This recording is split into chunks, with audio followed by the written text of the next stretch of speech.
Práticas Digitais. Boa noite, turma, tudo bem com vocês? Cá estamos, né, como eu coloquei aí no canal, né, ao estilo Chico Pinheiro, é vida que segue, né, feriado já passou, estamos voltando aqui e seguindo, né, a nossa rota aqui das bases tecnológicas. Vamos dar uma relembrada, né, como de costume, antes de adentrar no assunto de hoje, dar uma breve relembrada aqui, simplesmente uma olhadinha no retrovisor, né, só para a gente lembrar o que já falamos, e completar esta parte de placa-mãe, que já foi um assunto iniciado há 15 dias atrás.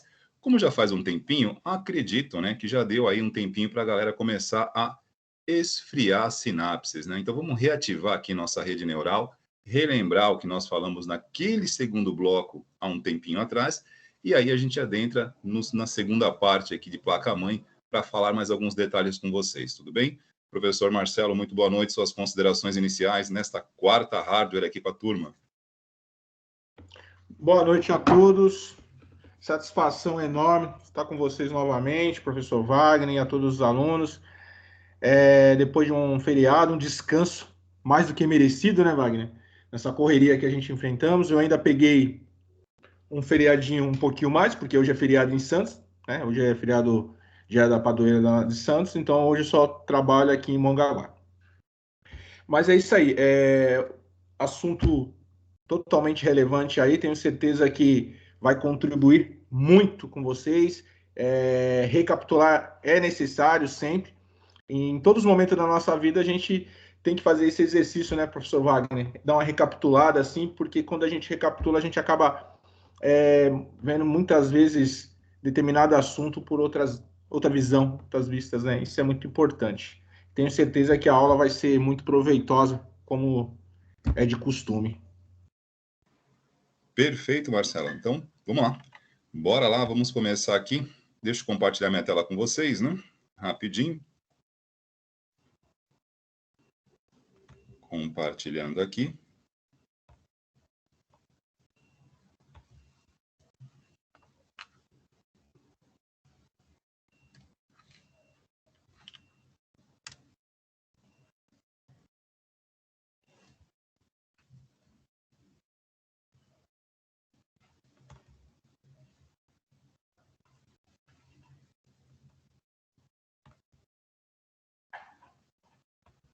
Só um instantinho que estou abrindo aqui o material, que já estava disponível aqui para nós. Espera aí que eu...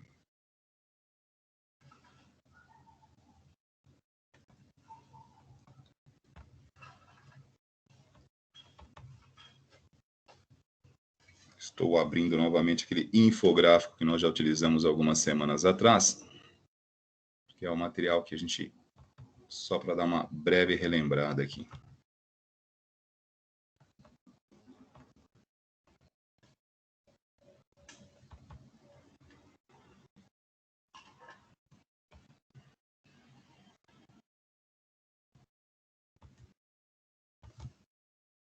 Aqui.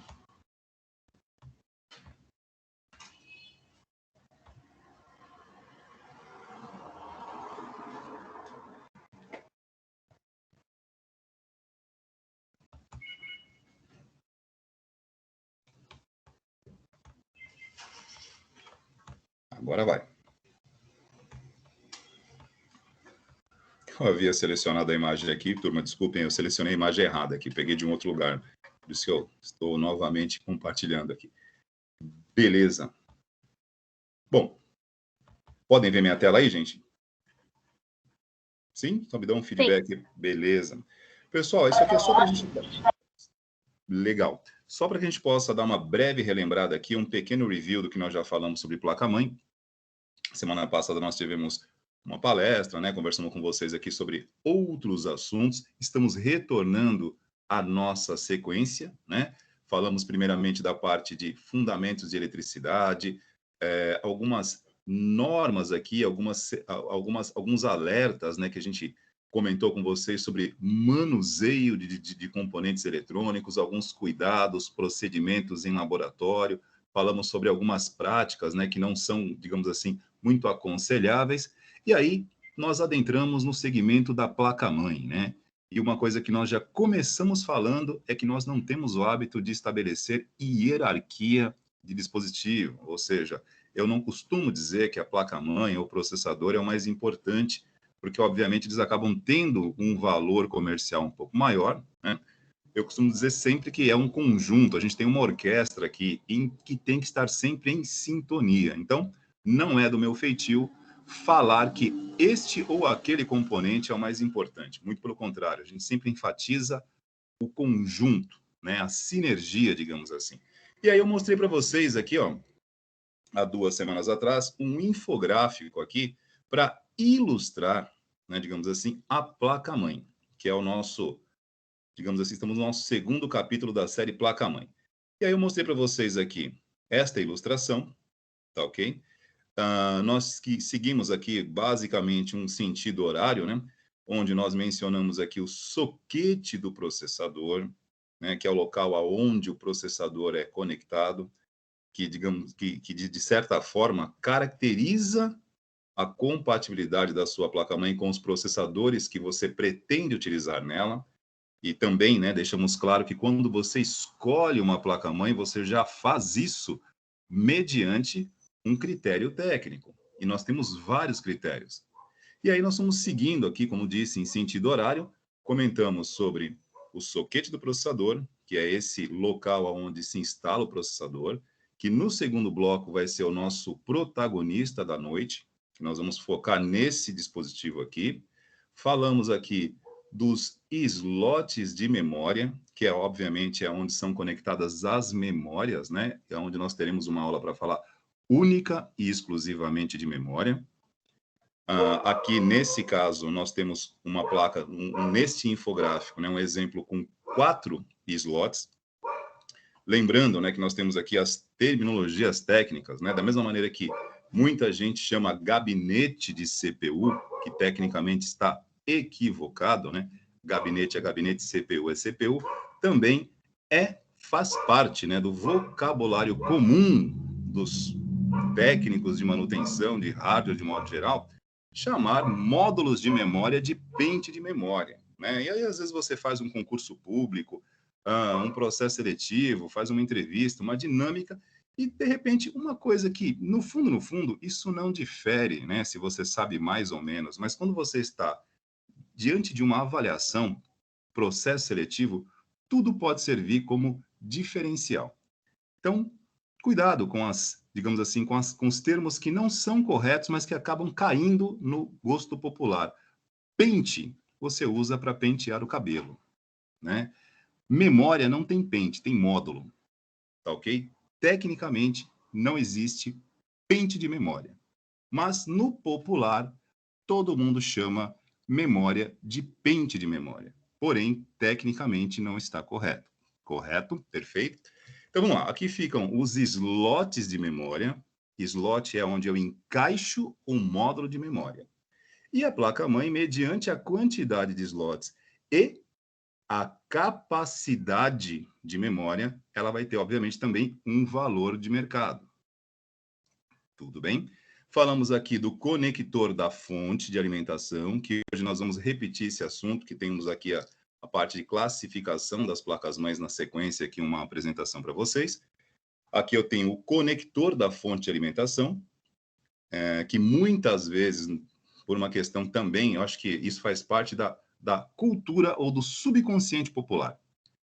Vamos investir numa configuração, digamos assim, de peso, né, com uma performance ali razoável para boa, né, porque alta performance hoje está caríssimo, e na fonte a gente costuma colocar algo mais barato, algo mais modesto. Será que essa prática está correta? E aí, aproveitando, né, que nós estamos aqui com um especialista de elétrica, né? Professor Marcelo, a fonte de alimentação que transfere, né, digamos assim, eletricidade para a placa-mãe e redistribui para os demais componentes instalados a ela, será que eu posso ter esse olhar para a fonte de alimentação? A mais baratinha serve, professor Marcelo? O que o senhor acha disso? Não. Na verdade, é um dos equipamentos, né, no qual se deve ter a maior atenção, porque ele que vai suprir toda a energia do restante dos equipamentos, da tua máquina, do teu desktop, do teu notebook. Então, é de super importância. Uma fonte mal dimensionada, de má qualidade, ela pode ocasionar prejuízos enormes. Então, assim, imagine vocês, na sua casa, ninguém gosta de faltar energia. O mundo todo está preocupado com a escassez. Por quê? Sem energia, eu não consigo produzir, eu não consigo trabalhar, manter os processos, manter alimento. E o computador? O computador, ele vive de quê? De dados. Né? Você executa trabalhos. Então, ou seja, quem é que vai manter o seu computador, a sua máquina funcionando? É a fonte de alimentação. Então, naquele momento que você tem que projetar, dimensionar a sua máquina, a fonte de alimentação, você tem que ter uma atenção toda especial para isso. Porque é o equipamento que vai ser responsável para quando você exigir da sua máquina, ela vai poder dar conta disso. Então você não pode simplesmente negligenciar a fonte mais barata. Já pensou você no meio de um trabalho, no meio de um projeto, um projeto gráfico com prazo para entregar e de repente a sua fonte queima, né? Isso a gente falando na melhor situação, ou quando ela queima e ainda danifica outros componentes. E essas coisas sempre acontecem no piores horários. No horário à noite, quando a gente gosta muito de trabalhar à noite, né? Produzir à noite. E aí, como é que você vai fazer? Como é que você vai depois reportar ao seu cliente que você não conseguiu entregar? Porque no mundo, hoje, competitivo, prazo, pressão, é isso.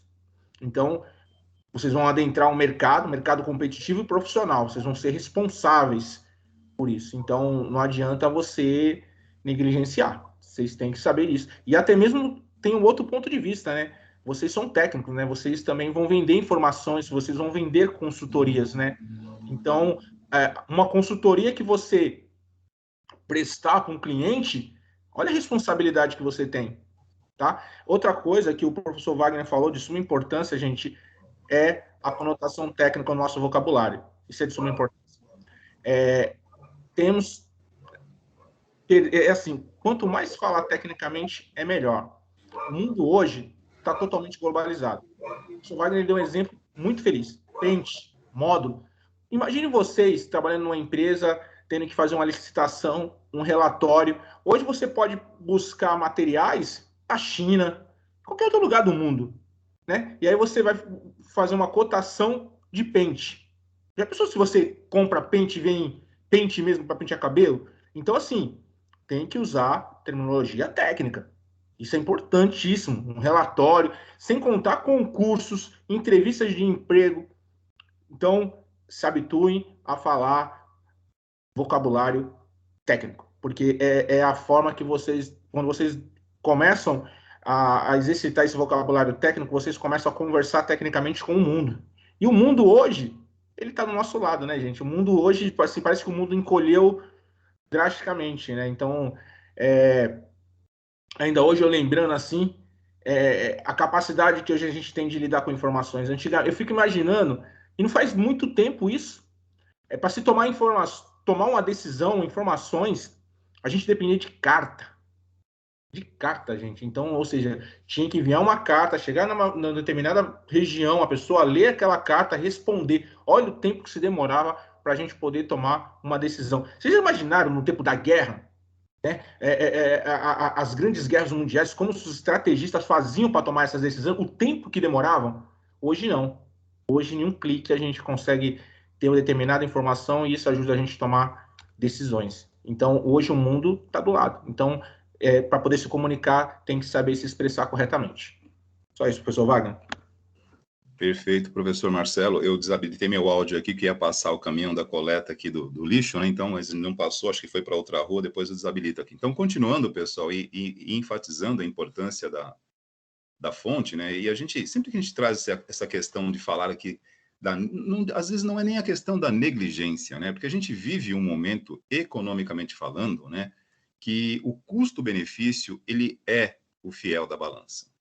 Só que tem que tomar muito cuidado com essa questão do custo-benefício e tomar realmente muito cuidado para não esbarrar nessa questão da negligência, de repente investir muito em um determinado setor e deixar de lado a importância que tem esse dispositivo para o conjunto do seu dispositivo de modo geral, ou seja, para a vida útil, porque a gente sempre que falamos sobre a montagem, sobre a composição, e algo que o professor Marcelo também sempre enaltece isso aqui, o nosso olhar agora não é de quem utiliza a tecnologia, é de quem provê, de quem desenvolve, de quem dá atendimento, de quem dá orientação técnica. Então, o olhar é outro. Nós estamos olhando sob a ótica do técnico, aquele que vai dar suporte, aquele que vai dar uma opinião técnica, tá ok?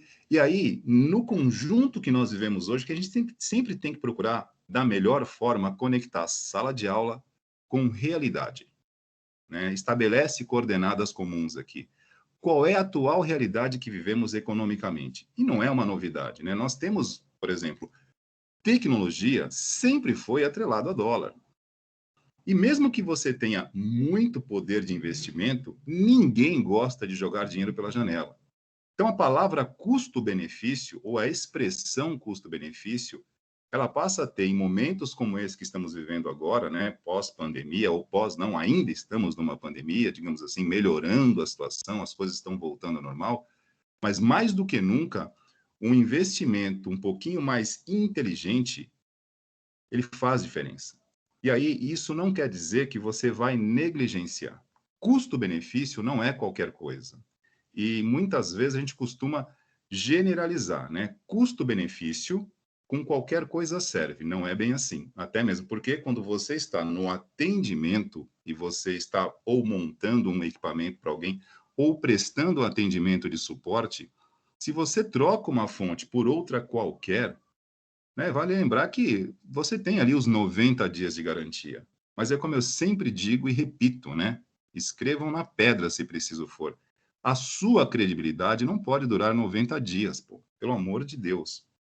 Então, mesmo que o cliente, porventura, opte pelo mais barato, é teu papel orientá-lo quanto à importância disso. Principalmente, a gente sempre volta no mesmo lugar, né, no ponto comum. A durabilidade, a vida útil de um componente eletrônico hoje, por uma série de fatores, não é o fato de ser importado da China. Eu costumo sempre também enfatizar isso em negrito, né? Vamos colocar em letras garrafais. A importação da China não significa que é ruim, porque tem produtos chineses que estão de extrema qualidade. Agora, né, se você importa um produto de baixa qualidade, não importa se ele é chinês, não importa, ele é ruim. Então, evitem realmente colocar equipamentos de baixa qualidade, porque isso vai colocar também em xeque, em questionamento, a sua credibilidade. E repito, se um componente eletrônico tem 90 dias de garantia, a tua credibilidade não pode ter garantia de 90 dias. E isso interfere não apenas no funcionamento da placa-mãe. Lembrem, a fonte alimenta, transfere energia para a placa-mãe e, através daí, vai distribuir para todos os outros componentes, que, cada vez mais, nós já conversamos aqui, nós não temos uma durabilidade tão grande.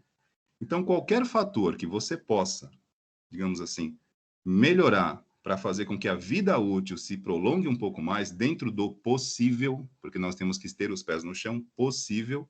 Agora, você passa a diminuir esta possibilidade quando investe numa tecnologia questionável, porque simplesmente custo-benefício não significa qualquer coisa. Então, esse conector aqui da fonte, a gente acabou estendendo um pouquinho mais, porque a gente vai falar sobre isso hoje, tecnologia que envolve aí placa-mãe AT, ATX, que está relacionada também com fonte, e fonte tem a ver com o conjunto, né, em termos de alimentação, então a gente tem que ter um olhar um pouquinho diferente sobre isso. Não é apenas um dispositivo que tem, às vezes, um preço um pouquinho mais baixo, que isso varia, né, se a sua configuração, se você está montando uma máquina de alta performance, que vai demandar um consumo de energia um pouco maior, obviamente você precisa, como disse o professor Marcelo, dimensionar a fonte.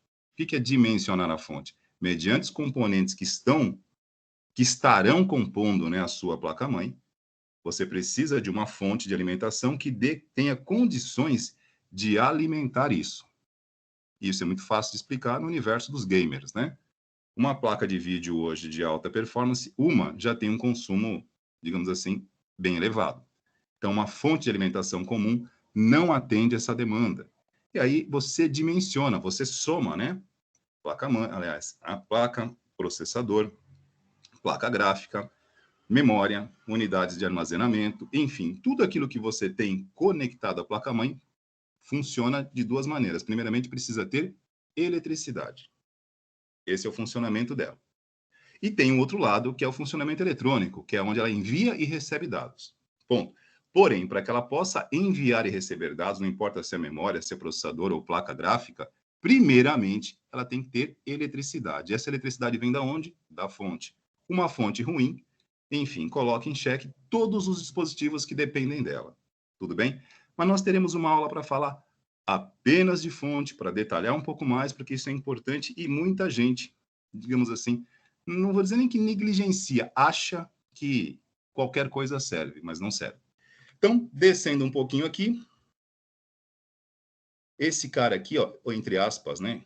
Este personagem, que eu vou chamar assim, o chipset, é outro que na primeira vez que nós comentamos aqui, apresentamos este infográfico desta placa-mãe para vocês, ilustrando a placa-mãe, nós já falamos da importância deste dispositivo aqui, o chipset. Bem? Vou até descer um pouquinho mais. Aqui nós teremos uma aula também para falar somente disso, mas eu gosto de dar uma introduzida, que é para, não é criar alarmismo, não, é só chamar atenção mesmo, porque muita gente desconhece a importância do chipset numa placa-mãe, ou muita gente desconhece que tem chipset em placa-mãe. Pasmem. Descer um pouquinho mais aqui, que eu tenho uma imagem só dele. Isso aqui é o chipset. Vou dar um zoom para melhorar um pouquinho. Uma imagem aproximada desse dispositivo aqui. O que é o chipset na placa-mãe? Primeiramente, o que é um chip? É um circuito integrado. Quando nós voltamos às primeiras aulas nossas do semestre, nós tivemos aqui uma aula falando sobre a evolução tecnológica dos dispositivos computacionais. E chegamos num determinado momento que falamos sobre a tecnologia, né? Ou seja, as gerações de cada tecnologia, né? Então, nós tivemos ali o primeiro computador que usava válvulas, nós mostramos aqui uma válvula, né, termiônica, aquela coisa assim que, enfim, né, a gente que é mais antigo, né, deixa para lá essa parte, bem mais antigo, não usa mais, beleza, aquecia muito, consumia demais, esquece. Aí veio, né, transistores, circuitos integrados em alta escala de integração, com ainda em tamanhos cada vez mais reduzidos e vão cada vez mais ampliando, né, a possibilidade de colocar num chip de silício, o chamado microchip, uma quantidade de transistores cada vez maiores. E quanto mais transistores, maior o desempenho. Isso é um circuito integrado, ou um chip. Tá ok? O chipset é isso, assim como o processador também é isso. O chipset e o processador são exatamente iguais? Não, mas correspondem, estão na mesma família. Ambos são circuitos integrados. E nós já falamos aqui na primeira vez que abordamos o assunto, que nos primórdios, né, da nossa computação clássica aqui, né, placa-mãe, processador, memória, dispositivo de armazenamento, este personagem, ou melhor, este componente, o chipset, ele era apenas um pacato cidadão. Tudo bem? Um coadjuvante na história, que praticamente se ocupava de funções muito simples no desempenho geral da sua configuração. E os processadores foram, digamos assim, evoluindo. Falei para vocês também de uma ideia, né, que chamada, né, conhecida popularmente, inclusive na história aqui da evolução dos processadores, uma lei, entre aspas, né, que, como disse, isso aqui não foi aprovado pelo Senado americano, chamado Lei de Moore. Lembram disso? Há 2 semanas atrás, o cofundador da Intel, Gordon Moore, instituiu uma linha de raciocínio nas suas linhas de produção que, a cada 18 meses, a capacidade dos processadores, não do chipset, dos processadores, teriam que dobrar. E a matemática era simples. Basicamente assim, 2 cabeças pensam melhor do que uma. 100 transistores funcionam bem, mas 200 fazem o dobro. 400 também, e assim sucessivamente. Se a escala de tamanho dos transistores fosse cada vez menor e eu pudesse, na minha linha de produção, acomodar uma quantidade cada vez maior de transistores numa plaquinha de silício, eu teria o quê? A possibilidade, sempre que eu dobrasse a quantidade de transistores, dobrar a capacidade de processar. Verdadeiro ou falso? Verdadeiro. Porém, chegando em determinados momentos que você tem uma quantidade muito grande de transistores, porém, você tem uma comunicação entre o processador e os demais dispositivos limitada por uma via de comunicação, chamada barramento, que eu ilustrei aqui da primeira vez, para quem tem boa memória, com o que ocorre, por exemplo, numa grande cidade em horários de pico. Você tem um fluxo de veículos muito grande, mesmo que a frota de veículos seja suficiente para atender a mobilidade urbana, as ruas, as vias públicas não comportam tantos veículos. E aí, mesmo tendo quantidade para atender, eu não tenho via para trafegar. E eu tenho o quê? Um trânsito muito congestionado. E aí, o volume de veículos, assim como o volume de dados, né, processado por um processador, encontra o chamado gargalo. É muito dado para ser passado por uma via, né, digamos assim, por uma avenida, entre aspas, reduzida. E isso foi, digamos assim, um limitador para a chamada lei de Moore. Porque dobrar a quantidade de transistores não era o problema, porque diminuí-los cada vez mais é algo que até hoje ocorre. Estão hoje, enfim, né, ali na escala de nanômetros, né, que 1 nanômetro é menor, tem espessura menor que um fio de cabelo. Um processador atual tem bilhões de transistores, bilhões. Porém, entretanto, todavia, eles conseguem processar muito, mas a capacidade de entregar não é proporcional. E qual foi uma das alternativas que os engenheiros de hardware lá atrás começaram a enxergar? Nós não temos outro chip, um outro circuito integrado aqui na nossa placa-mãe, que se ocupa de tarefas menos relevantes, e se começarmos a colocar mais capacidade nesse personagem, dar a ele um pouquinho mais de condicionamento físico, como eu fiz uma ilustração aqui há 2 semanas atrás, o chipset passou por um treinamento, entre aspas, foi fazer CrossFit. Ficou mais rápido, mais potente, tudo bem? E mais capacitado. E assumiu um protagonismo maior na placa-mãe. Ou seja, ele aliviou o processador. Então, hoje, o processador divide boa parte das suas tarefas com este componente aqui, que é de suma importância na escolha de uma placa-mãe. E para aqueles que são, digamos assim, né, usuários de tecnologia, que não têm obrigação nenhuma de conhecer a fundo esta composição da arquitetura de um dispositivo, tudo bem. Mas nós que estamos estudando os bastidores da notícia, como é que funciona, digamos que nós temos aí, não digo a obrigação, mas é importante saber qual é o papel de cada componente, porque na hora de escolher um dispositivo, eu tenho critérios que vão me dar mais embasamento para fazer uma boa aquisição e uma boa relação de custo-benefício. E pasmem, muita gente ainda acredita que o chipset é apenas um chipzinho na placa-mãe, que vai controlar teclado e porta USB. Gente, não é mais isso. Alguns chipsets hoje estão fazendo muito mais do que processador. Espera aí que vai passar o caminhão aqui, só um minutinho. Já continuo, só dar uma pausa, senão não consigo. A gente já retoma aqui.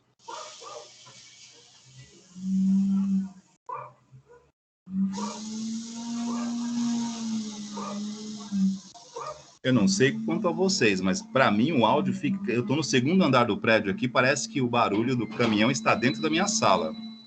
Então por isso que eu aguardo um pouquinho, porque eles acabam abafando minha voz aqui. Parece um pouco mesmo, professor. Sim, né? Parece que eu estou junto com a coleta aqui, mas Estou aguardando aqui os nossos companheiros aqui da coleta, que trabalham muito todos os dias. Não falta um dia. Tenho muito respeito, como eu sempre digo, por esse trabalho. Viu? Uma galera que trabalha demais. Bora lá, vai que vai. Bom, voltando ao raciocínio, pessoal. O chipset, ele ganhou esse protagonismo, tá? E hoje ele é praticamente determinante para o desempenho de uma configuração que você está escolhendo para uma montagem de máquina, tudo bem? E outra coisa que muita gente desconhece, não sabe ou ignora, todo mundo acredita que o chipset é fabricado para ser colocado em uma placa-mãe. Verdadeiro ou falso isso, gente? Repetindo a afirmação. O chipset é fabricado para ser colocado numa placa-mãe. Esta afirmação é verdadeira ou falsa? Estou Falsa, perguntando não para é? você. Porque tem carro também que vai chipset, está tendo até crise de chip. Acho que foi a Toyota que fechou uma fábrica, um negócio assim. Perfeito, Felipe. Mas eu vou reformular a pergunta no seguinte sentido aqui. Vou tentar colocar uma conotação diferente. A ordem de inferência, tá ok? Quem é que vem primeiro?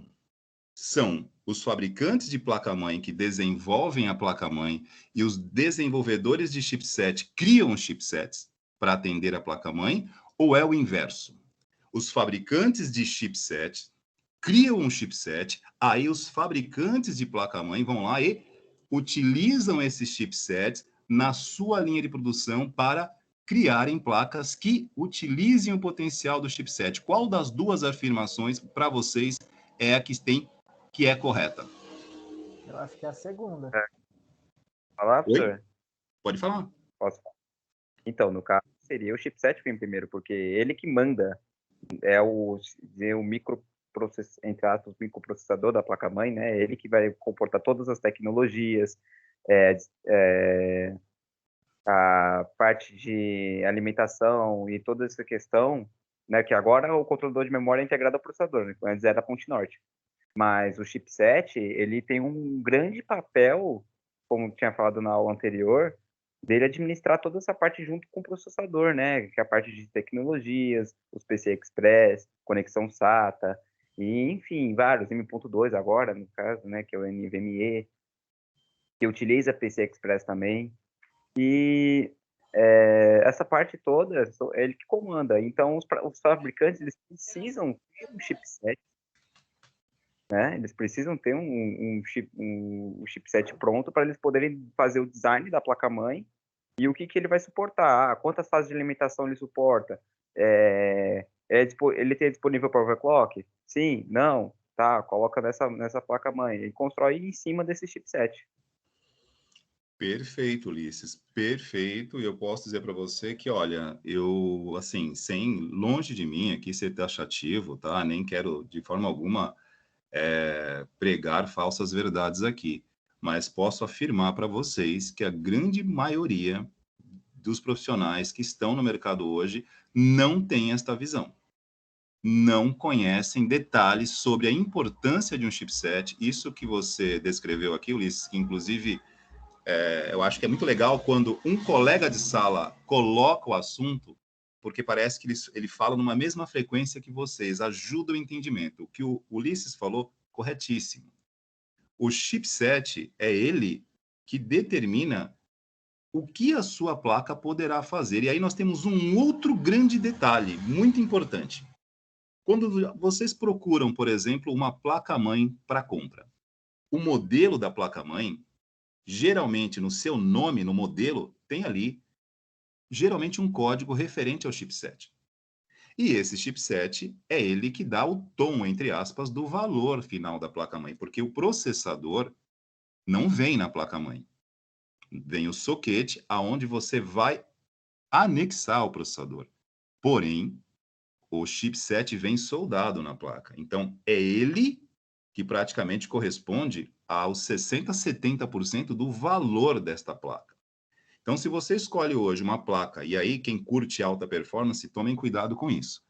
Você escolhe uma placa-mãe voltada para uma performance máxima, sei lá, game. Vamos falar de um tema que acaba concatenando a atenção de todos aqui. Todo mundo conhece o universo gamer. Eu não vou citar aqui, por exemplo, supercomputadores, porque não é algo de conhecimento geral. Mas game todo mundo conhece. Todo mundo sabe, ou pelo menos tem uma ideia, que para jogar um game com uma alta resolução gráfica, você precisa de uma capacidade de processamento gráfico alta, e isso demanda uma configuração de alta performance. Para que você tenha uma configuração de alta performance, os dispositivos desta configuração têm que seguir na mesma linha.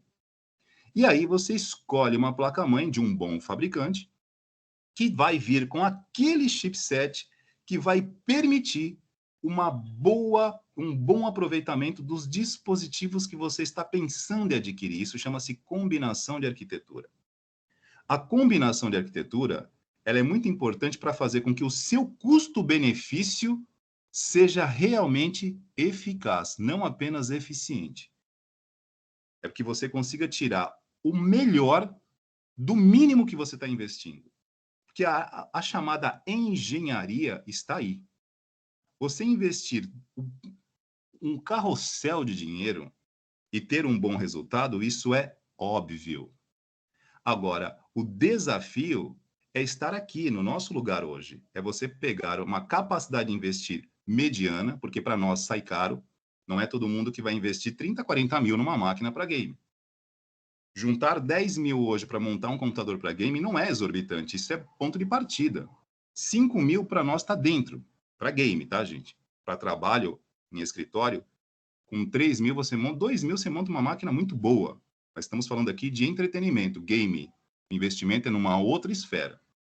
O cara escolhe uma placa-mãe por conta de um chipset que potencialmente permite que ela faça te dê grandes retornos, porém, nós temos que aprender a fazer essa comparação entre aquilo que o chipset permite e o que realmente está na placa-mãe. Porque senão você paga e não leva. Fez sentido o que eu falei para vocês aqui? Sim ou não? Sim. Diga, Ulisses. Pode falar, Ulisses. Sim. Tá escutando? Alô? Opa, tranquilo. Então, que nem você estava falando, a máquina, vamos dar um exemplo prático aqui. Eu quero, que nem você tinha falado, eu quero jogar em 4K. O que você precisa para jogar em 4K? Primeiramente, você precisa de uma placa de vídeo que seja adequada para isso e um processador que aguente empurrar os quadros, porque pode ter uma placa-mãe, eu tenho uma 3080 Ti, que é uma placa que custa 15 mil reais, mas eu tenho um processador de entrada.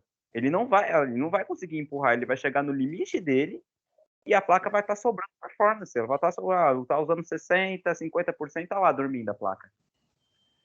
Né? Porque ela não tem o gargalo, né, entre as peças. Né? Exatamente, Ulisses.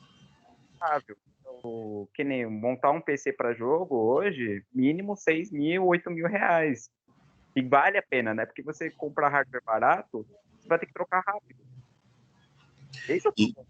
Rápido. Porque ele vai sair do mercado, ou ele não aguenta. As aplicações que nem PC Workstation, né? Que chamam de Workstation, para PC para jogar, essas coisas, né? Gente, uma Quadro, né? Que é a linha da NVIDIA que tem a parte de demanda gráfica, custa 80 mil reais uma placa dessa. 80 mil. A Dell vende. A única que eu vi vender é a Dell. E é caro, é absurdo. Sim, e assim, Ulisses, né? Não cortando a tua fala, apenas para a gente ir ilustrando, gente, é caro, porém, quando esses dispositivos são desenvolvidos e lançados no mercado, eles não estão mirando economias como a nossa.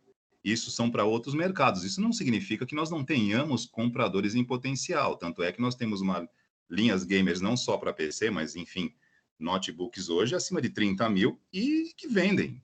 Não estamos aqui questionando isso. Estamos dizendo assim, na escala mediana, o que nós temos? Qual é o nosso contorcionismo técnico aqui, que eu chamo de contorcionismo técnico? É você realmente estudar, né, analisar tecnicamente as arquiteturas. E o que são as arquiteturas? É o projeto de fabricação de um dispositivo.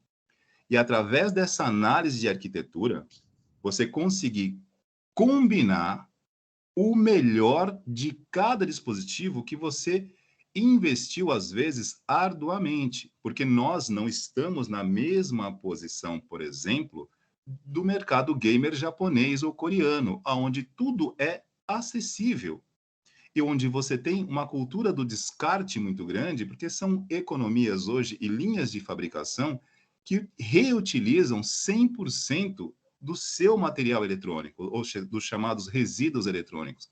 Porém, são outros mercados. Então, quando a gente olha e fala, nossa, mas isso é exorbitante para a nossa realidade, porém, não são fabricados para a nossa realidade.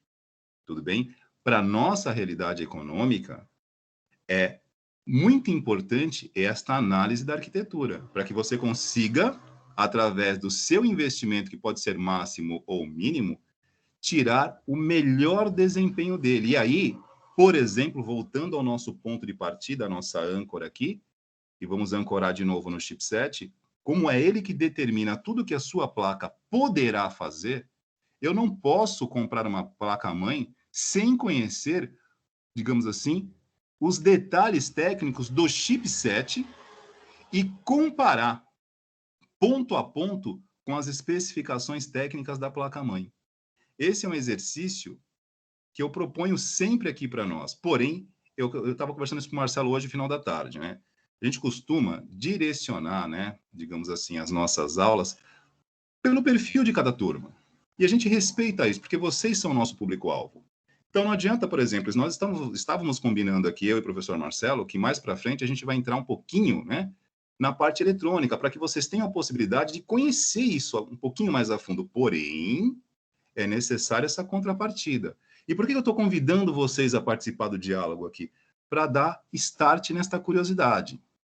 Porque, enfim, nós estamos aqui, eu e o professor Marcelo, nesta parte eletrônica, é ele que detém esta parte, mas eu preciso saber se isso para vocês é algo importante, porque saber entender a fundo não é todo mundo que sabe. Nós temos uma grande parcela de profissionais no mercado, até bons, mas que não tem esse grau de conhecimento.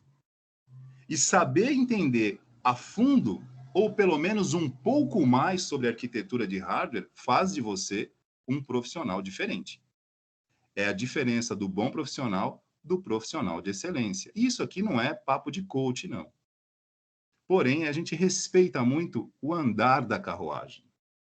Não adianta nós, né, eu, professor Marcelo, querer introduzir isso para vocês se não houver essa contrapartida do interesse. A gente procura dar o tom de acordo com o que vocês também respondem para nós. Se vocês sinalizarem que esse é um conhecimento que vale a pena a gente descer um pouquinho mais, a gente emerge um pouquinho mais. Eu me sinto hoje na obrigação, não apenas de falar de placa-mãe e seguir placa-mãe on-board e off-board, parou nisso. Existe muito mais conhecimento do que 2 links no Google. E esse é um detalhe que assusta um pouquinho, né? A gente está baseando a nossa teoria da informação hoje em 2 linhas lidas, né? A gente precisa ter, digamos assim, esse diferencial do que é conhecimento e do que é apenas uma ideia. E a nossa ideia aqui é justamente se vocês acenarem que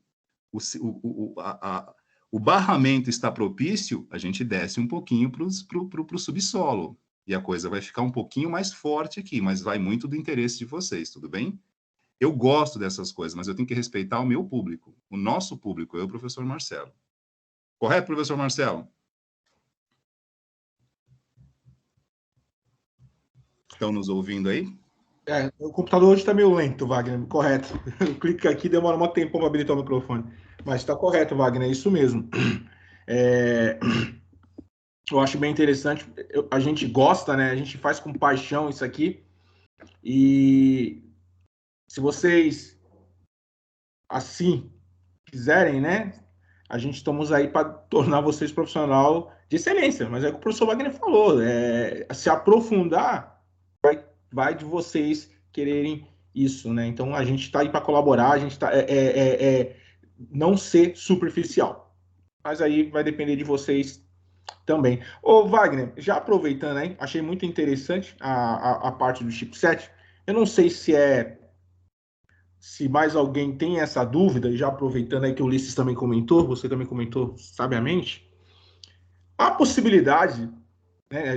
Eu estou falando do ponto de vista de manutenção, né? Então, um chipset, há possibilidade de fazer tipo um upgrade, eu tenho uma máquina, eu sei que você falou tem que se observar as características técnicas da placa-mãe, mas tem essa possibilidade de eu, por exemplo, trocar um chipset para outra placa, fazendo como se fosse um upgrade, ou não?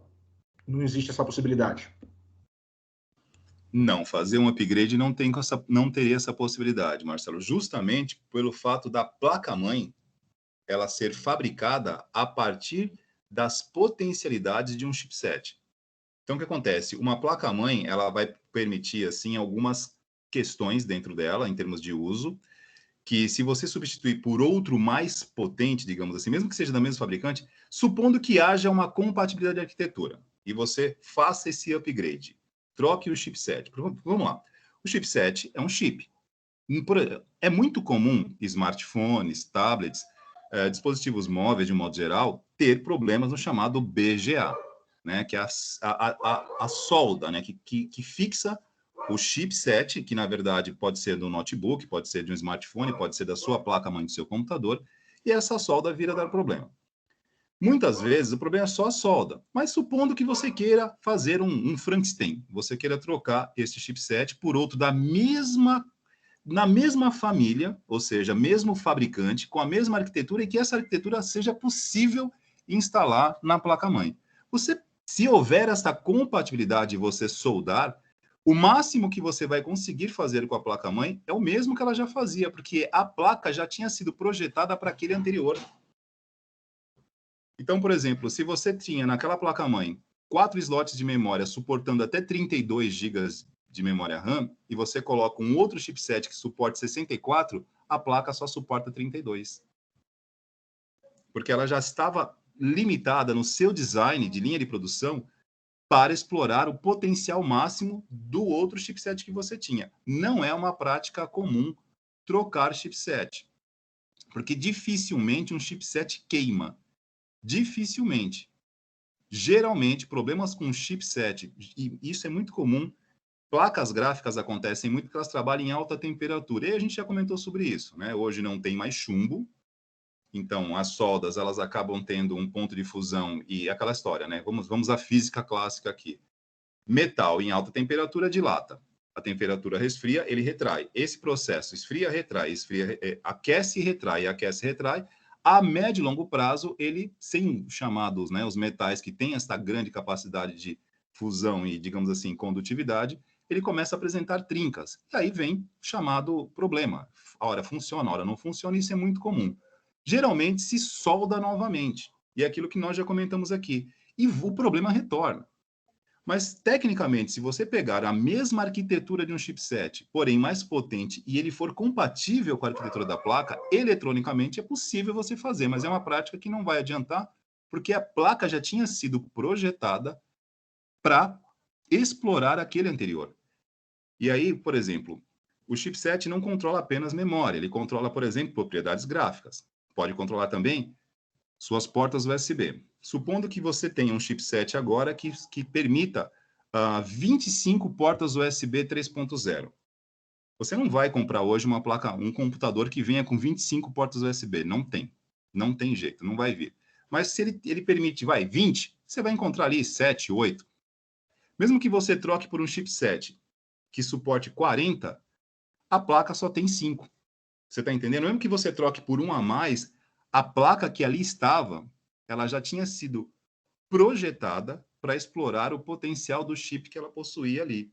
Então, essa prática de substituir, de fazer um upgrade no chipset, de fato não resultaria, não daria um bom resultado, porque mesmo que você encontre compatibilidade, a placa já está limitada ao funcionamento do chip anterior. Se você quiser colocar mais memória, não vai dar porque não tem espaço. Se você quiser usar mais portas USB, só se você instalar externa. Então, há uma limitação de potencialidades aí. Já é tudo dimensionado, Felipe, já é tudo dimensionado. Porém, vamos lá. Se o chipset acontecer algo bem diferenciado, vai que o chipset queime, e você tem a possibilidade de remover e trocar por outro idêntico, vai funcionar. Porém, a gente esbarra naquela colocação da nossa primeira aula, né? O professor Marcelo falou sobre isso.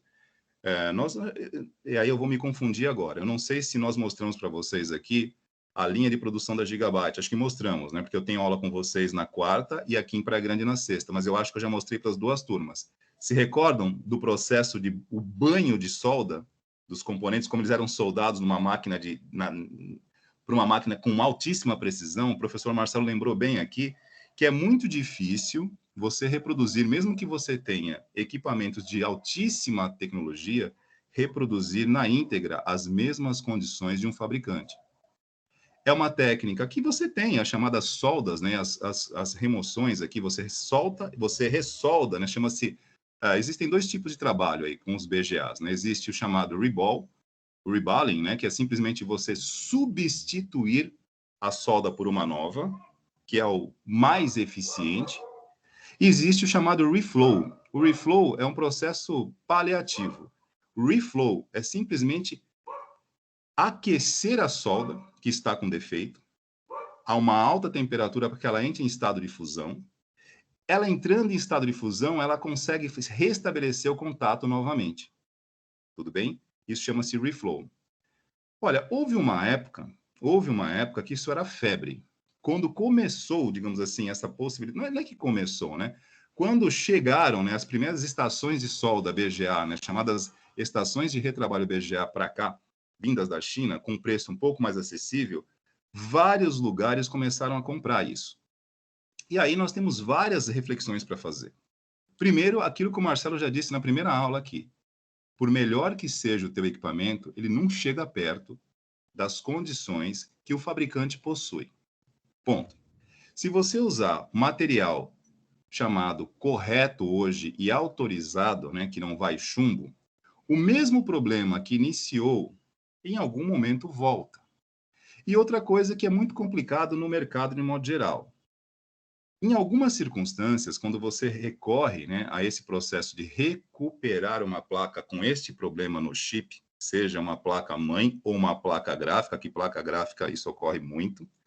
E como uma placa gráfica, muitas vezes, ela é muito cara, se você encontrar um lugar que faça esse reparo, que te dê 90 dias de garantia e que realmente fique bom, ele vai cobrar caro. Mas ele vai cobrar um valor que seja coerente, né? Porque se cobrar um valor muito próximo do valor final, você compra uma nova. Então, você sempre fica nesse limiar. Você leva num profissional, ele vai dizer para você, olha, é tanto. Dependendo do valor da placa que você possui, você já avalia ali se vale a pena ou não. Sob o ponto de vista hoje, né? Vamos lá, se fosse para nós, nesse momento, primeiro módulo de informática aqui, a gente cria uma comunidade aqui, uma cooperativa, não é comunidade, perdão, uma cooperativa para atendimento e suporte da comunidade. E chegue esse tipo de trabalho para nós fazermos num laboratório experimental da escola. Tenho certeza, tanto eu quanto o professor Marcelo chegaremos num consenso. Esse tipo de trabalho nós não faríamos, porque é muito difícil estabelecer uma garantia que realmente você consiga ter certeza que em 90 dias o problema não volta, porque ele volta. Um problema de solda BGA, uma vez iniciado, dificilmente você sendo em definitivo. Agora, estou dizendo pelas vias legais, né? Se você refizer uma solda, e é muito comum no Mercado Livre você vê muito disso, Santa Efigênia, você vai lá nos corredores, você vai encontrar profissionais que vão meter as esferas de chumbo. E aí, aquilo vai durar mais que 90 dias, sim. Porém, tecnicamente está errado. Quer dizer, ecologicamente, hoje, não se pode utilizar chumbo. Se por acaso, né, passa uma fiscalização e pega esse trabalho, pode dar uma multa. Nem sei quanto que dá hoje uma multa por chumbo. Né, eu sei de alguns colegas que trabalham com inspeção em obras antes de liberar prédio para financiamento, esse tipo de coisa, que teve uma época que eu prestava suporte para construtoras, né, na parte de redes e na parte de impressão de projetos de arquitetura. Cansei de ver técnicos com um aparelhinho, parecia uma lanterninha para medir se tinha ou não chumbo nas tintas das edificações antes de liberar para a inspeção dos bancos que faziam o financiamento daquilo. Porque se tiver não passar, você não recebe o financiamento do banco ali. Então, isso é muito sério hoje. Hoje, quem trabalha com gestão de qualidade tem que seguir algumas normas, né?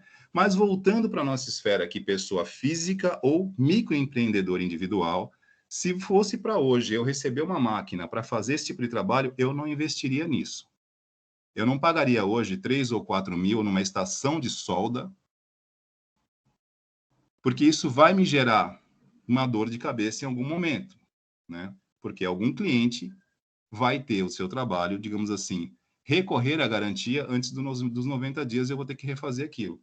E às vezes você refaz 1, 2, 3 vezes e não fica bom, porque simplesmente, como o professor Marcelo disse, nós já repetimos aqui, mesmo que você tenha um equipamento, uma boa estação de trabalho, você não reproduz, mas nem de perto, as mesmas condições técnicas e tecnológicas de um fabricante. Muito pouco provável. Tudo bem? Agora, por outro lado, você tem uma placa dessas, uma configuração dessas que nós estávamos comentando aqui. Uma placa gráfica de 4 mil. Parou a placa-mãe, a placa gráfica. Você vai até Santa Efigênia, porque você já perdeu, você gastou 4 mil nessa placa, e você vai até Santa Efigênia procurar um lugar que faça o reparo. O cara te pede R$1.000 para fazer o reparo. Você faz ou não faz? Pergunta que eu deixo aqui para vocês. Vocês fariam ou não fariam? O que vocês acham, hein? Alguém se habilita a dar uma opinião? Porque isso aqui não tem o certo ou tem errado. Isso aqui é uma questão de você ver se vale a pena ou não. Vou repetir. 4 mil numa placa-mãe, uma placa gráfica. No mínimo. Vou pegar uma placa de 4, não preciso pegar uma maior, não. Deu problema e você leva para fazer o reparo, o profissional cobra R$1.000 para fazer. Você faz ou não faz? Então, professor, no caso, eu acho que, bom, primeiramente, né, você está gastando 4 mil numa placa de vídeo, claramente ela tem garantia da fábrica, né? Ela tem, tipo, 2, dependendo da marca também, né? Que nem a melhor marca para ter garantia é a EVGA. Ela dá, tipo, 3 anos de garantia.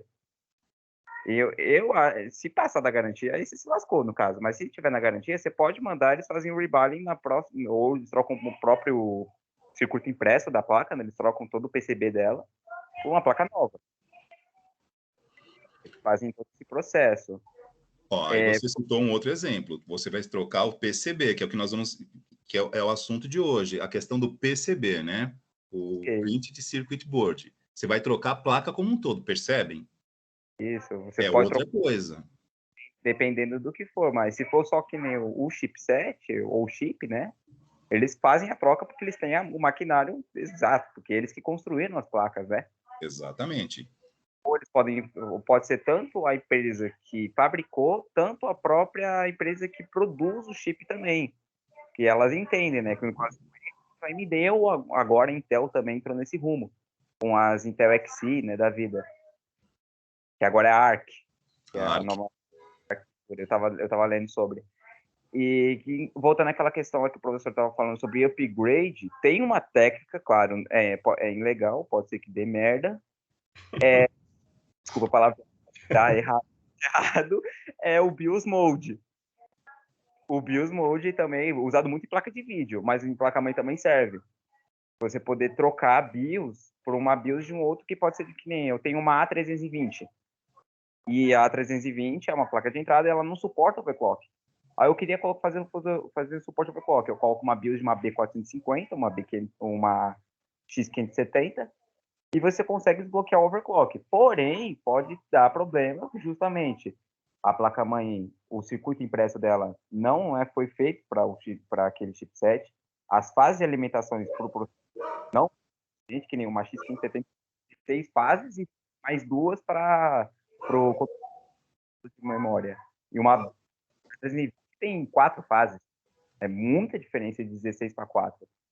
E você pode causar dano, queimar mesmo. Pode queimar o processador, pode queimar o chipset, o resto do computador inteiro. Você pode fritar tudo. Uma voltagem a mais no processador queima ele. 1 volt a mais. Meio volt a mais pode queimar, se você fazer errado. E é tudo essa questão. Então, Ulisses, não, conclua o raciocínio, por gentileza. Vou concluir que melhor seguir pela base do fabricante do que se arriscar e você ir pelos meios, assim dizer, convencionais que o jeitinho brasileiro tem. Né? Chama de jeitinho brasileiro de que nem o Santa Efigênia da vida. Não dizer que os caras não sabem fazer, mas é melhor ir pela fabricante, principalmente quando você paga caro, do que você se arriscar e gastar e ter um dano ainda maior e gastar mais ainda. Então, Ulisses, aí são dois pontos importantes aqui que eu já passo a palavra aqui. Acho que o Leandro quer falar alguma coisa, já passo para você aqui, Leandro. Então, a gente precisa simplesmente separar as coisas aqui. Vamos lá. Em relação ao chipset, nós temos uma diferença entre você, por exemplo, propor um upgrade do chipset, que ele tem uma projeção do que a placa-mãe fará até em termos de componentes instalados, por exemplo, comparado a um upgrade da BIOS, né, ou do BIOS, né, que é o sistema básico de entrada e saída, que vem gravado de fábrica pelo fabricante também num chipzinho. Você trocar uma BIOS por outra é possível, sim, isso tecnicamente é possível, né? Porque você está fazendo um ajuste lógico, você está pegando a parte lógica que já vem gravada de fábrica e substitui por outra. E aí, quando esbarra na limitação, né, do componente físico, processador, overclock, que aí eu tenho que externar para os demais, né? Nós vamos falar de overclock em algum momento. O overclock, né, gente, para quem está ouvindo isso aqui ou já ouviu, né, em outros lugares, e o que será o overclock? O overclock, lá vou eu para uma simples metáfora aqui, uma analogia infame. O overclock é você elevar a frequência do seu processador. O que é a frequência, né? Se você vai visitar seus avós uma vez por semana, você tem a frequência de ir lá uma vez por semana. Se você vai visitar seus avós 2 vezes por semana, a sua frequência de visita é 2, ou seja, você vai e volta 2 vezes. A frequência do processador significa a quantidade de ciclos de instruções que ele pode executar por segundo, digamos assim, por unidade de relógio, que é o clock, por isso chama-se clock, é a nossa unidade de medida de tempo. Ele vem de fábrica determinado. Quando você modifica isso via código, chama-se overclock. Alguns processadores já vêm de fábrica pré-definidos para isso. Ou seja, eles já foram na sua arquitetura, no seu projeto, no seu design, já foi desenhado, produzido para suportar esta frequência. Eu costumo fazer uma analogia, repito, infame nas nossas aulas quando isso ocorre. O overclock equivale, entre aspas, pelo amor de Deus, senão eu posso ser taxado de louco aqui. Entre aspas, coloquem aspas aí. A sua frequência cardíaca. O que é a sua frequência cardíaca? É o seu nível de batimento cardíaco. Quando você, né, está em estado de repouso, você tem uma frequência cardíaca de repouso. Quando você pratica alguma atividade, o simples fato de subir 2 andares do seu prédio já aumenta o seu ritmo cardíaco. Quando você é um atleta bem condicionado, ou, por exemplo, vamos lá, um triatleta que pedala, corre, nada, por horas, a frequência cardíaca dele está condicionada, preparada para estar sempre num ritmo muito acelerado. Porém, se a sua frequência cardíaca permanece acelerada mesmo quando você está em repouso, isso chama-se arritmia. Uma frequência cardíaca elevada por muito tempo pode fazer com que você infarte, quando você não está condicionado para isso. E aí, eu volto ao nosso ponto de partida, ao processador. O processador tem uma frequência de clock, não cardíaca, que foi projetada para atender uma demanda. Você troca o chip ali, ou chip, ou faz um upgrade na sua BIOS, ou até mesmo, né, alguns você não precisa atualizar a BIOS, você pode configurar esse upgrade, essa frequência chamada overclock, né, aumentar a frequência. E aí eu pergunto para vocês, quando eu aumento uma frequência que não foi programada e preparada para isso, e Prorrogo isso por muito tempo, fazendo novamente analogia com uma pessoa sedentária que não está acostumada à sua frequência cardíaca muito elevada. O mesmo que ocorre, que pode ocorrer com uma pessoa, acontecerá com o processador. Você está diminuindo a vida útil desse processador. Mas, pelo amor de Deus, processador é processador e coração é coração. Pelo amor de Deus, é só uma analogia. Pelo amor de Deus, hein? Pelo amor de Deus. E haja aspas, porque senão vão falar que o professor Wagner disse numa aula que o coração trabalha igual ao processador. Não, estamos falando aqui de frequência. Frequência é a quantidade de vezes que você executa um processo. Quanto maior a frequência, mais vezes você executa um determinado processo, seja ele um ciclo de instruções no processador ou nadar 1.500 metros. Frequência cardíaca em repouso é uma, overclock de processador é outra coisa. Porém, quando ambos estão acima do limite por um tempo muito prolongado, há um prejuízo da vida útil. Tudo bem? E é só uma analogia. Espero que vocês tenham entendido, porque nós vamos pegar uma aula para falar apenas de processador. E o processador, em termos de overclock, processador, o chip, é diferente de eu trocar o chipset da placa-mãe por outro com mais potência. Porque a placa-mãe em si já estava, né, desenhada para aquele outro. Então, mesmo que eu coloque o mais potente, a placa-mãe fará o mesmo. Fez sentido? Ninguém vai ficar falando, ninguém sairá daqui esta aula com o entendimento de que coração e processador é a mesma coisa. Foi só uma analogia, hein? Todo mundo entendeu? Aspas? Sim. Ah, então tá bom, porque senão a gente pega um texto fora do contexto e, minha Nossa Senhora, o professor Wagner está maluco. Então tá bom, beleza? Deixa eu dar uma voltada lá na nossa, porque eu ia, aliás, eu nem fui, né? Eu vou agora para a apresentação, já que nós demos uma relembrada muito boa aqui. Agradeço a participação do Ulisses, Felipe. Acho que tinha alguém que tinha levantado a mão aqui. Leandro, você quer falar alguma coisa? Quer incluir alguma questão aqui, Leandro? Fique à vontade.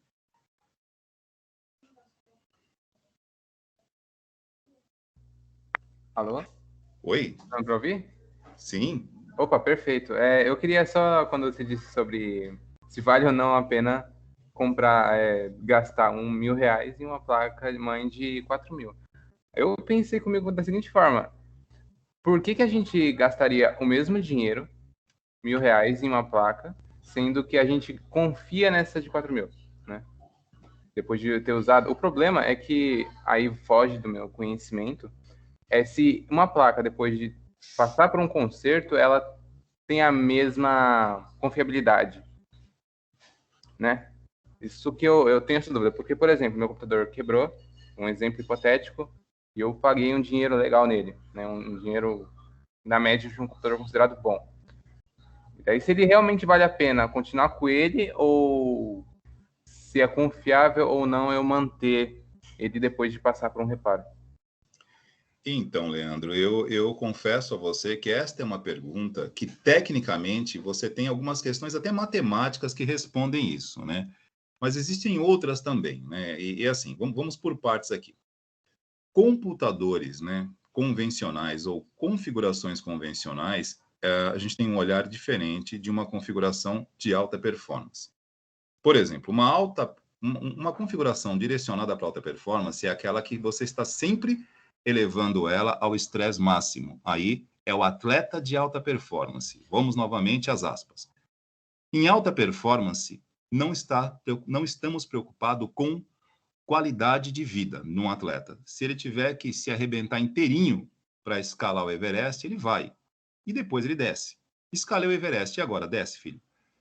Mas é o objetivo dele. Ele corre risco, ele pode se arrebentar, pode morrer congelado, pode fazer o que for, mas esse é o objetivo. Então, em alta performance é a mesma coisa. O custo é importante? Claro, mas é alta performance. É diferente de um computador montado para um escritório, onde eu tenho uma rotina e um fluxo de trabalho ali. As duas coisas são importantes, porém, o olhar é diferente. Quando eu compro né, invisto numa placa gráfica ou uma placa-mãe de 4 ou 5 mil e fora do período de garantia, porque isso aí também vale para a colocação do Ulisses aqui, que ele citou um exemplo bem específico que vale a pena observar, né?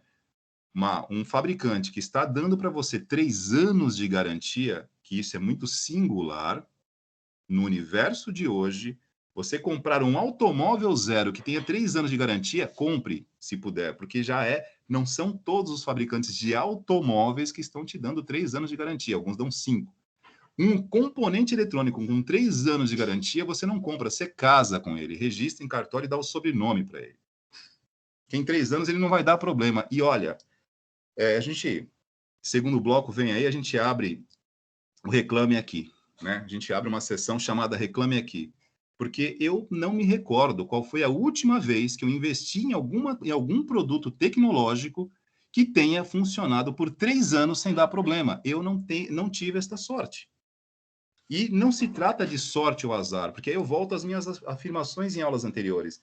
Quando você tem conhecimento técnico, você não aposta, você investe, baseado em critérios técnicos. E mesmo assim, senhores, pasmem, mesmo com toda a questão técnica, você se vê diante desse dilema que o Leandro está aqui. No caso da alta performance, eu acho mais fácil justificar isso. Porque se o valor não está passando dos 20% de um valor de uma nova, vale a pena o investimento. Porém, depende de quem vai fazer o trabalho. Se for te dar garantia, pois bem.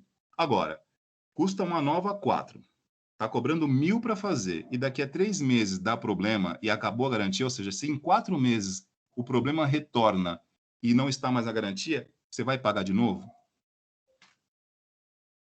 Então, muitas vezes, mesmo tendo conhecimento técnico, levando à risca critérios técnicos, e agora eu vou pegar um caso meu aqui, que eu uso isso para exercício, inclusive vai ser um exercício nosso, se não for hoje, para as próximas aulas, justamente para analisar esse tipo de situação.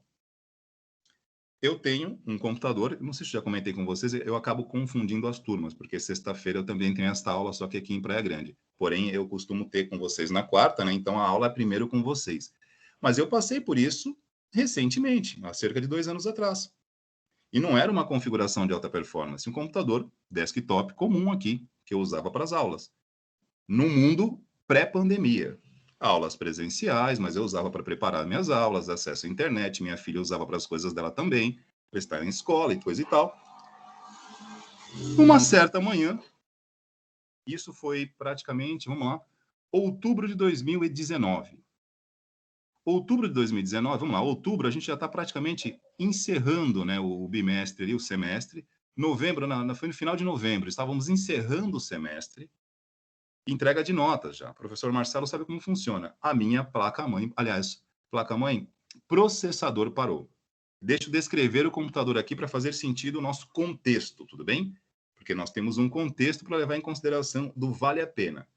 Olha a configuração que eu tinha aqui, que tem ainda, está parado lá no quarto, empoeirado. É um Core 5, terceira geração. O que é um processador Intel Core 5, terceira geração? Se não me falha a memória, foi descontinuado pela Intel em 2012. Mas naquele momento, eu pensei comigo, bom, o processador parou. Eu estou aqui com o computador inteiro, eu tinha acabado de colocar mais memória na máquina. DDR3, óbvio, né? E aí eu resolvi, veja bem, estava final de semestre, precisava do computador para fechamento de notas. Rapidinho, peguei minha moto, fui até Santa Efigênia e saí procurando um Core 5, terceira geração novo. Mas esta afirmação não cabe na mesma frase. Um computador, um processador que foi descontinuado pelo fabricante em 2012, é impossível encontrar novo? Não, não é impossível, mas é pouco provável. Mas eu saí procurando na Santa Efigênia, eis que chegou uma loja que me disse, eu tenho novo. Falei, quanto? R$450. Na época, isso foi 2019. Comprei o processador. Peguei minha moto, voltei, coloquei final feliz. Dezembro, janeiro, fevereiro. Março começam as aulas, fevereiro começam as aulas, março. placa-mãe para. Bonito isso, né? Placa-mãe não tem absolutamente nada a ver com o processador. Eu troquei o processador, a placa-mãe parou. Aí, olha como é que você fica, digamos assim, é quase que um jiu-jitsu tecnológico. Se você dá o braço para soltar o pescoço, o cara pega o braço e não solta mais. Eu já tinha investido no processador, então agora eu não tinha muito como que pensar ali. Eu falei, bom, já troquei o processador, eu vou trocar a placa-mãe. Entrei no Mercado Livre. Isso aqui parece um Maverick V8, barulhão aqui. Entrei no Mercado Livre e comprei uma placa-mãe, mas eu comprei a placa-mãe, eu procurei a placa-mãe galáctica aqui. Depois a gente entra em detalhes da placa-mãe, mas eu procurei essa placa-mãe a dedo, cara. Expansível até 32 GB de RAM, DDR3.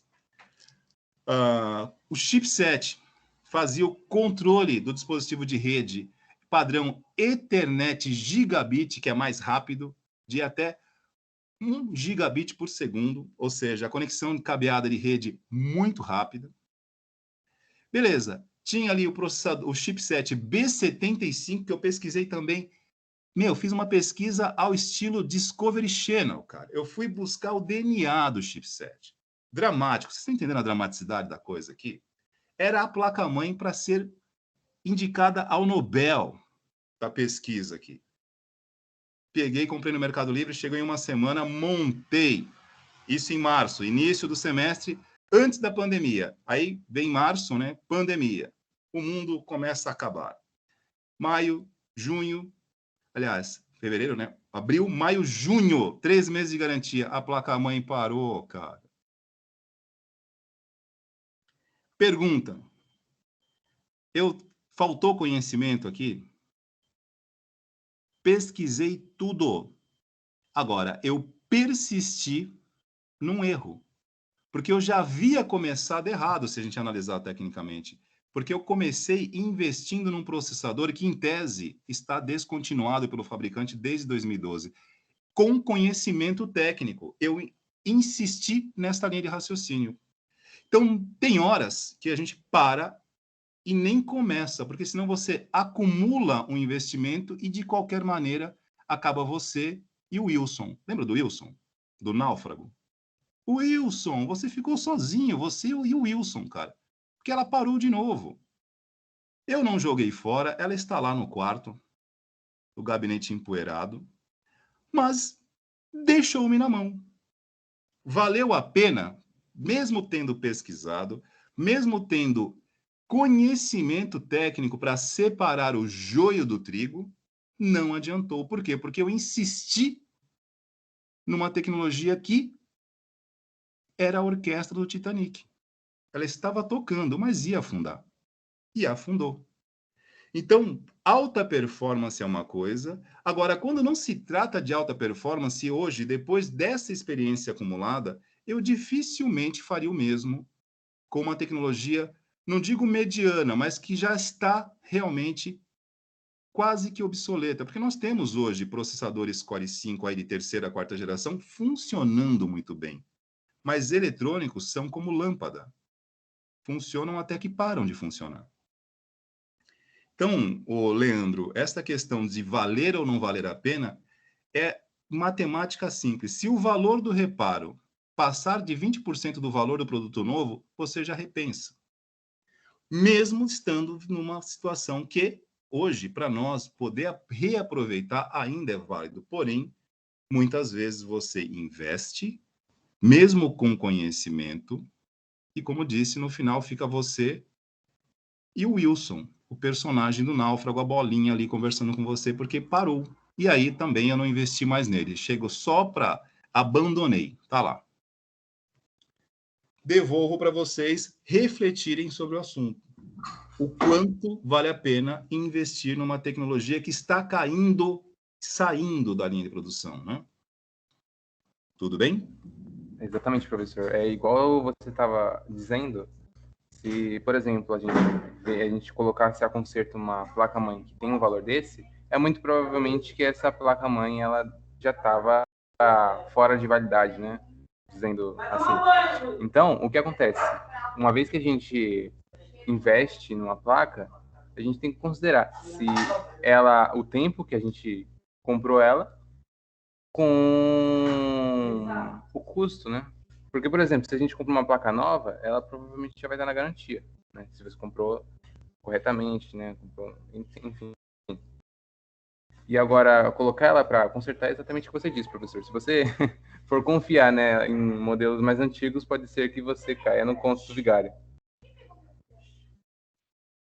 E isso pode acontecer com qualquer um de vocês. Agora, mesmo, repito, né, não foi feito de forma aleatória, né?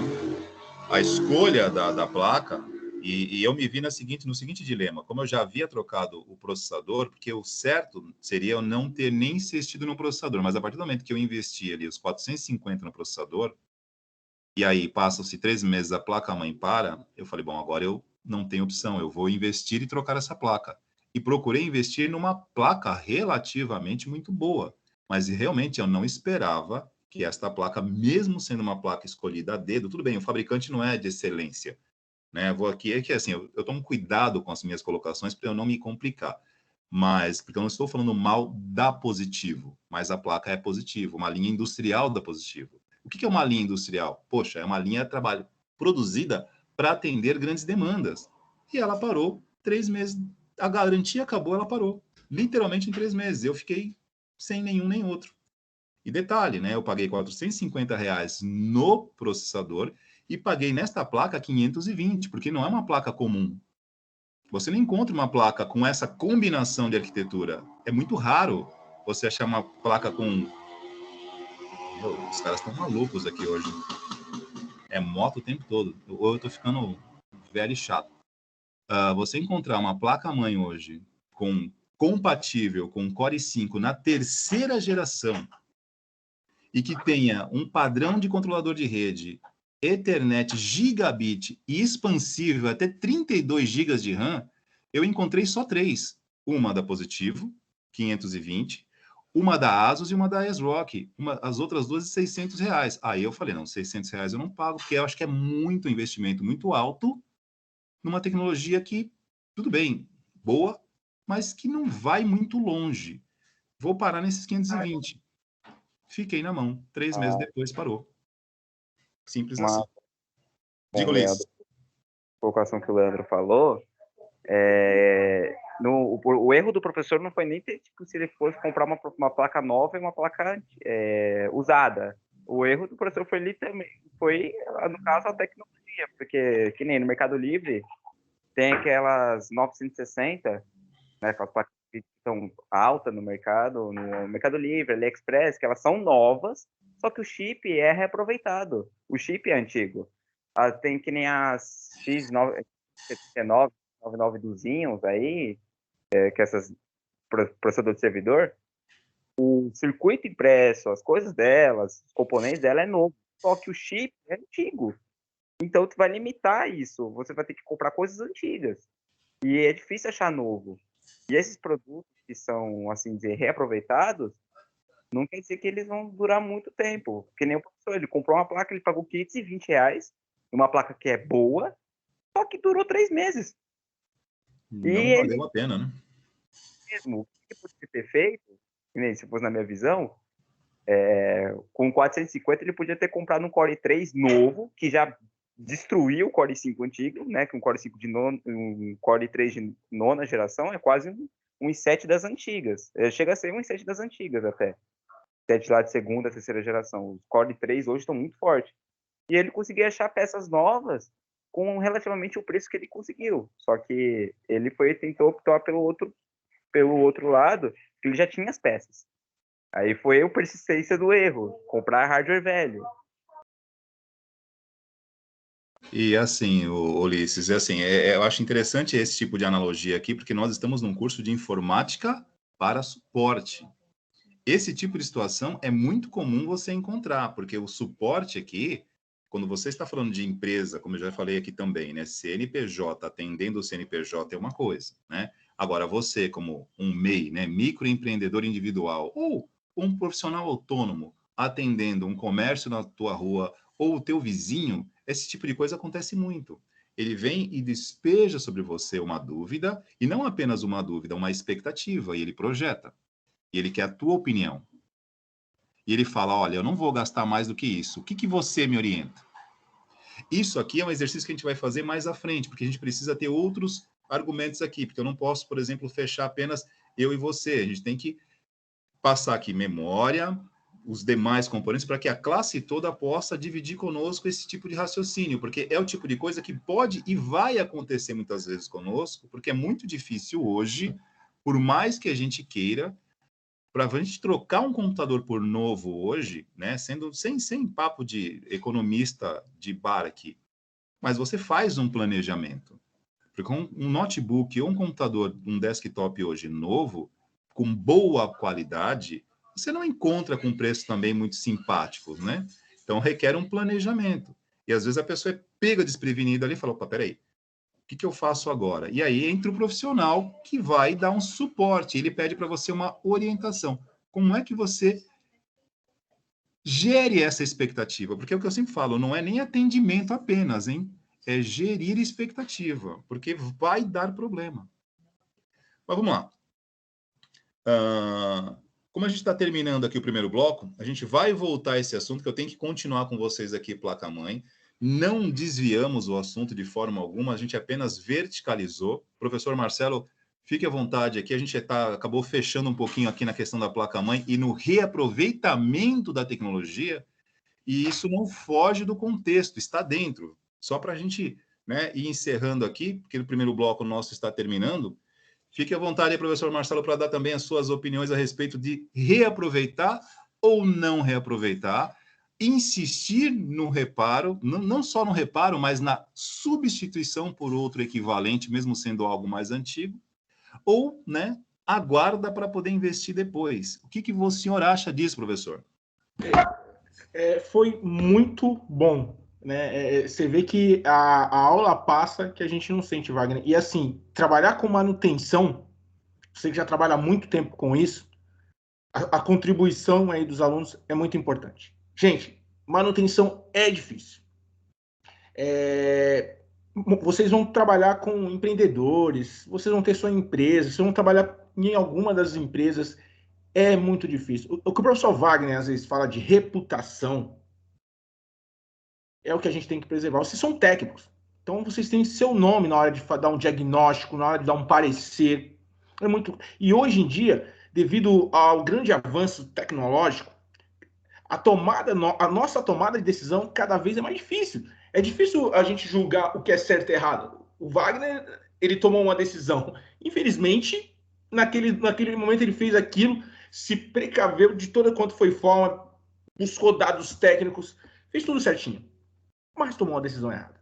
Isso aí, às vezes, a gente vai pegando esse feeling com experiência mesmo, não tem jeito. E às vezes não é nem experiência, porque hoje, o Wagner ainda comentou assim, garantia de 3 anos. Gente, hoje os equipamentos, tudo, parece que eles não foram feitos mais para durar. Dificilmente você vai ter um equipamento que vai durar 3 anos, 4 anos, 5 anos. Eu estou falando de qualquer equipamento, celular, televisão, carro, embarcados de carro.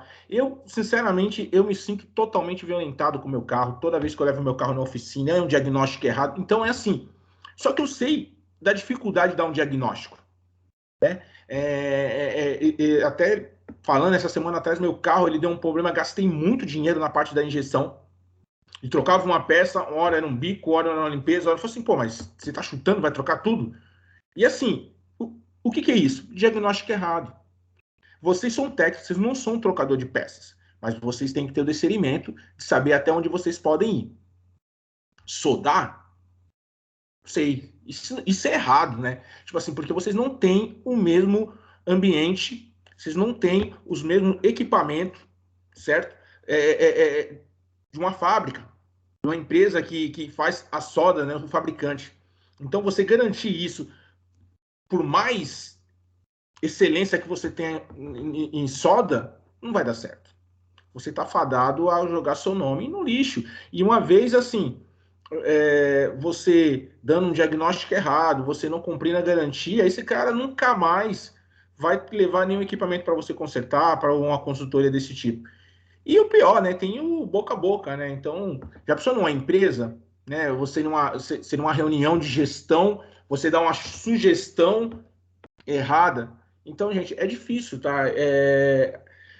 A gente tem que se precaver muito, a gente tem que ter bastante conhecimento técnico. Aulas como essa são muito boas, essas aulas dialogadas, porque a gente acaba adquirindo muito conhecimento, muita experiência, e é isso que vocês levam para o mercado de trabalho, porque sempre vai ter um artista que vai querer um caminho mais fácil. Não, deixa eu fazer dessa forma assim, que dá jeito, e não é assim, tá? Então, hoje a reputação no mercado de trabalho é feito. Esses dias eu estava até olhando uma propaganda que está passando direto, acho que na televisão, vocês devem estar escutando, né?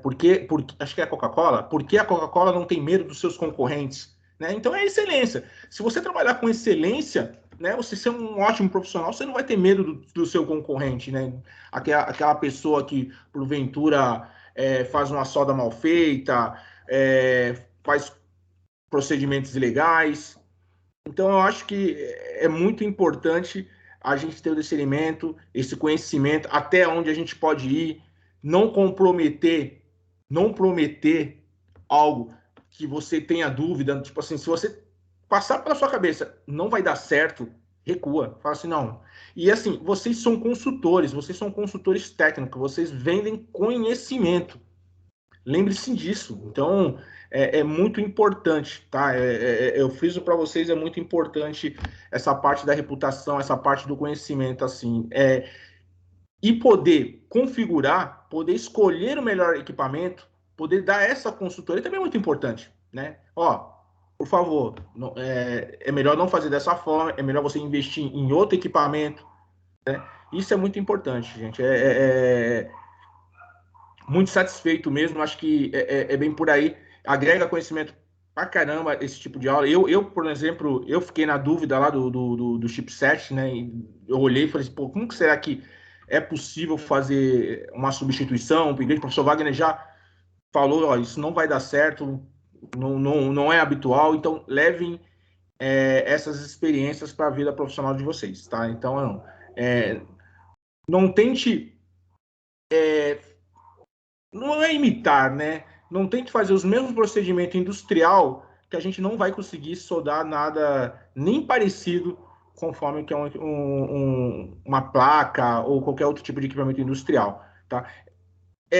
Uma vez eu participei de um seminário era de embarcados para sistemas de automação de subestações.